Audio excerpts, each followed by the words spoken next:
بسم اللہ الرحمن الرحیم۔ السلام علیکم، آپ دیکھ رہے ہیں الف نیوز اور میں ہوں آپ کے ساتھ ماجد علی۔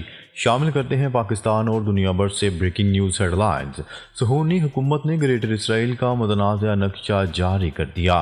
صہیونی حکومت کی جانب سے جاری کردہ نام نہاد گریٹر اسرائیل کا متنازع نقشہ سعودی عرب سمیت کئی اسلامی ممالک نے مسترد کر دیا۔ اسرائیلی حکومت کی جانب سے جاری کیے گئے نقشے میں مقبوضہ فلسطینی علاقوں کے علاوہ اردن، شام، لبنان اور دیگر عرب ممالک کو صہیونی ریاست کا حصہ دکھایا گیا ہے۔ سعودی عرب کے علاوہ فلسطین، قطر، اردن، متحدہ عرب امارات نے اسرائیل کے نام نہاد تاریخی صہیونی ریاست کے متنازع نقشے کی مذمت کی ہے۔ سعودی وزارت خارجہ نے کہا کہ ایسے بے بنیاد اور انتہا پسند اقدامات اسرائیلی حکام کے غاصبانہ ارادوں کو ظاہر کرتے ہیں۔ عالمی برادری اسرائیلی خلاف ورزیوں کو روکنے کے لیے کردار ادا کرے۔ دوسری جانب قطری وزارت خارجہ کا کہنا تھا کہ یہ اقدام دوسرے ممالک کی خود مختاری کی سنگین خلاف ورزی ہے۔ خبر کے اگلے حصے میں بات کرتے ہیں بھارتی فضائیہ کے سربراہ کا پالیسیوں کی ناکامی کا اعتراف۔ بھارتی فضائیہ کا غیر پیشہ ورانہ طرز عمل ایک بار پھر منظر عام پر آ گیا۔ مودی سرکار کے دور حکومت میں بھارتی فضائیہ کی نااہلی کھل کر سامنے آ گئی۔ بھارتی میڈیا کی رپورٹ کے مطابق بھارتی فضائیہ کے سربراہ ایئر چیف مارشل اے پی سنگھ نے جنگی طیاروں کی کمیشن میں تاخیر پر شدید رد عمل کا اظہار کرتے ہوئے کہا کہ تیجس پروجیکٹ کا آغاز 1986 میں ہوا، جبکہ پہلا طیارہ اس کے آغاز کے 17 برس بعد اڑا۔ ٹیسٹنگ کے 16 سال بعد یہ طیارہ بھارتی فضائیہ میں شامل ہوا۔ سربراہ بھارتی فضائیہ نے کہا کہ اب تک بھارتی فضائیہ میں 40 طیارے بھی شامل نہیں ہو سکے۔ یہ نااہلی ہماری صلاحیتوں پر بہت بڑا سوالیہ نشان ہے۔ وقت کی حساسیت کو نہ سمجھتے ہوئے ریسرچ اینڈ ڈیولپمنٹ نے اپنی اہمیت کھو دی۔ انہوں نے کہا کہ بھارتی فضائیہ نے ناکامی کے ڈر سے وقت ضائع کر دیا۔ جو ملک اہم پروجیکٹس کو بروقت مکمل نہیں کر سکتا، اس سے ٹیکنالوجی کا کوئی فائدہ نہیں۔ رپورٹس میں کہا گیا ہے کہ طیارے کی مینوفیکچرنگ میں مسلسل توسیع نے بی جے پی حکومت کی ناکام پالیسیوں کو بے نقاب کر دیا۔ مودی کی دور حکومت میں بھارتی فضائیہ بے شمار حادثات کا شکار ہوئی۔ گزشتہ 5 سالوں میں 46 فضائی حادثوں میں ہلاک ہونے والے بھارتی پائلٹس کی تعداد 42 ہے۔ رپورٹ کے مطابق مودی سرکار کی جانب سے اس طرح کے اقدامات نے یہ واضح کر دیا ہے کہ بھارتی حکومت مالی فائدے کے لیے ملک کے اہم اداروں کو تباہ کر سکتی ہے۔ آئے روز بھارتی فضائیہ کے طیاروں کے حادثات بھارتی فضائیہ کے غیر پیشہ ورانہ طرز عمل کا واضح ثبوت ہیں۔ خبر کے اگلے حصے میں بات کرتے ہیں غزہ میں جنگ بندی قیدیوں سے متعلق معاہدے کے بہت قریب ہے۔ امریکہ نے بڑا پیغام جاری کر دیا۔ امریکہ کا کہنا ہے کہ غزہ میں جنگ بندی اور قیدیوں سے متعلق معاہدے کے بہت قریب ہیں۔ امریکی وزیر خارجہ اینتھنی بلنکن نے پیرس میں فرانسیسی ہم منصب کے ساتھ پریس کانفرنس میں تصدیق کی کہ غزہ میں جنگ بندی بہت قریب ہے، جبکہ یرغمالیوں کے حوالے سے بھی معاہدہ بہت جلد ہونے کا امکان ہے۔ غزہ میں جنگ بندی کے لیے قطر میں اسرائیل اور حماس کے درمیان بلاواسطہ مذاکرات ہو رہے ہیں۔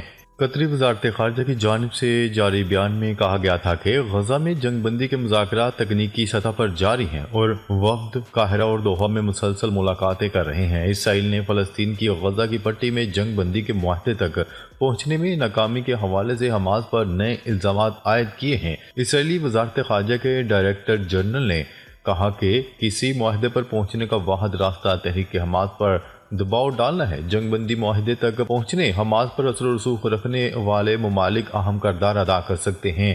حماس یرغمالیوں کی رہائی میں واحد رکاوٹ ہے۔ دوسری جانب حماس نے اسرائیل کی جانب سے پیش کی گئی 34 قیدیوں کے فہرست سے اتفاق کیا ہے۔ قیدیوں کا تبادلہ ممکنہ جنگ بندی معاہدے کے تحت کیا جائے گا۔ حماس کا کہنا تھا کہ کوئی بھی معاہدہ اسرائیل کے غزہ سے انخلاء اور مستقل جنگ بندی سے مشروط ہے۔ خبر کے اگلے حصے میں بات کرتے ہیں کینیڈا امریکہ کے نقشے میں شامل۔ ڈونلڈ ٹرمپ نے تصویر شائع کر دی۔ امریکہ کے نو منتخب صدر ڈونلڈ ٹرمپ نے کینیڈا کو امریکہ کی 51ویں ریاست بنانے کی خواہش کا اظہار کر دیا۔ ڈونلڈ ٹرمپ نے اپنے social media platform Truth Social پر ایسے امریکی نقشے کی تصویر شیئر کی ہے جن میں کینیڈا اور امریکہ کو ملا کر ایک ملک دکھایا گیا ہے جس پر یونائیٹڈ اسٹیٹس لکھا ہوا ہے۔ ایک نقشے کے کیپشن میں ڈونلڈ ٹرمپ نے او کینیڈا بھی لکھا ہے۔ اس سے پہلے ڈونلڈ ٹرمپ کینیڈا کی سرحد کے حوالے سے کہہ چکے ہیں کہ اگر اس عارضی لکیر کو ہٹا کر دیکھا جائے تو یہ قومی سلامتی کے لیے بہتر ہوگا۔ فلوریڈا میں پریس کانفرنس میں ڈونلڈ ٹرمپ نے خبردار کیا کہ میکسیکو اور کینیڈا نے غیر قانونی امیگریشن اور منشیات اسمگلنگ نہ روکی تو ان پر 25% ٹیرف لگا دیں گے، جبکہ خلیج میکسیکو کا نام بھی بدل کر خلیج امریکہ کر دیں گے۔ گرین لینڈ بھی امریکہ کو ملنا چاہیے۔ انہوں نے روسی صدر سے ملنے سے دلچسپی کا اظہار کرتے ہوئے کہا کہ وہ یوکرین تنازع کو سلجھانا چاہتے ہیں۔ خبر کے اگلے حصے میں بات کرتے ہیں ایران کا غیر قانونی افغان پناہ گزینوں کو ملک چھوڑنے کا حکم۔ ایران نے قانونی دستاویزات نہ رکھنے والے افغان پناہ گزینوں کو ملک چھوڑنے کا حکم دے دیا۔ تہران کے گورنر کا کہنا تھا کہ ایران میں غیر قانونی طور پر مقیم افغان پناہ گزینوں کو ملک بدر کرنے کا کام تیز کر دیا گیا ہے۔ انہوں نے کہا کہ غیر قانونی طور پر رہائش پذیر افغان خود واپس افغانستان چلے جائیں، ایسا نہ کرنے والوں کو گرفتار کر کے ملک بدر کر دیا جائے گا۔ محمد صادق کا کہنا تھا کہ دستاویزات نہ رکھنے والے افغان پناہ گزین قانونی طور پر واپسی کے لیے حکومت کے متعین کردہ مراکز پر رابطہ کریں۔ ان کا کہنا تھا کہ اگر ایسا نہیں کیا گیا تو حکام کی جانب سے انہیں گرفتار کر کے ڈیپورٹ کرنے کے اقدامات کیے جائیں گے۔ ایرانی میڈیا کے مطابق ایران میں قانونی دستاویزات نہ رکھنے والے افغان پناہ گزینوں کے خلاف کریک ڈاؤن جاری ہے۔ خبر کے اگلے حصے میں بات کرتے ہیں عراق جنگ کے پیچھے نیتن یاہو کا ہاتھ تھا۔ ڈونلڈ ٹرمپ نے اسرائیلی وزیر اعظم پر تنقید پر مبنی ویڈیو شیئر کر دی۔ ڈونلڈ ٹرمپ نے اپنے social media platform Truth Social پر امریکہ کی کولمبیا یونیورسٹی کے پروفیسر جیفری ساکس کی ویڈیو شیئر کی ہے جس میں وہ سابق امریکی انتظامیہ کے ساتھ ساتھ اسرائیلی وزیر اعظم پر بھی تنقید کر رہے ہیں۔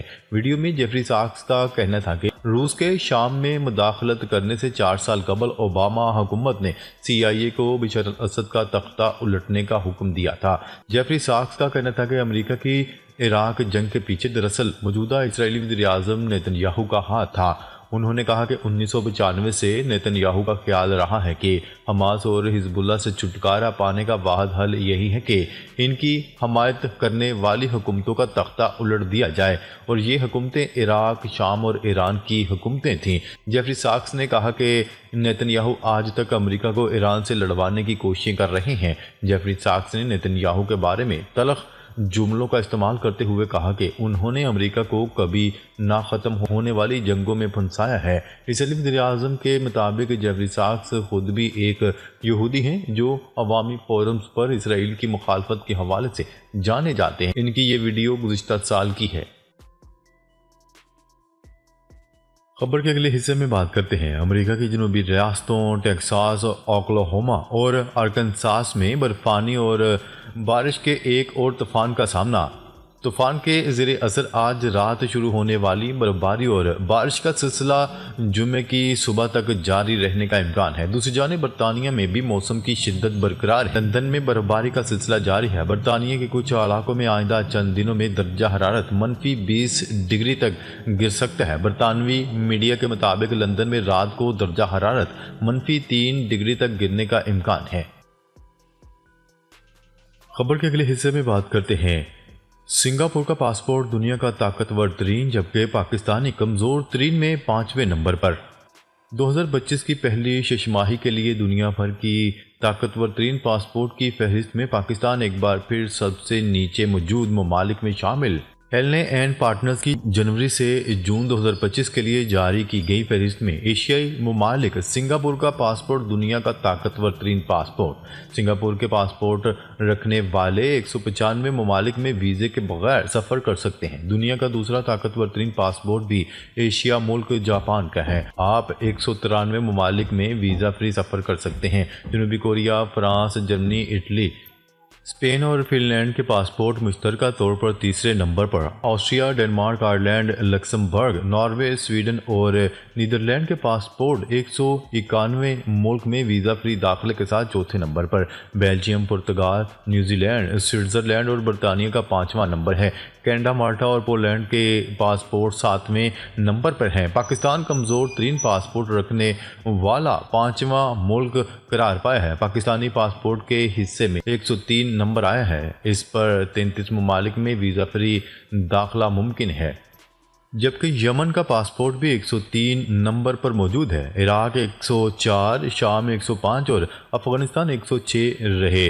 صومالیہ کا پاسپورٹ 102، نیپال 101، فلسطین اور بنگلہ دیش کے پاسپورٹ مشترکہ طور پر 100ویں نمبر پر، جبکہ بھارت 85، چین 60، ایران 96، جبکہ سعودی عرب کا پاسپورٹ 58ویں نمبر پر رہا۔ ناظرین، اب تک کے لیے اتنا ہی۔ مزید خبریں لے کر بہت جلد آپ کی خدمت میں حاضر ہوں گے۔ تب تک کے لیے اپنا خیال رکھیے گا۔ اللہ نگہبان۔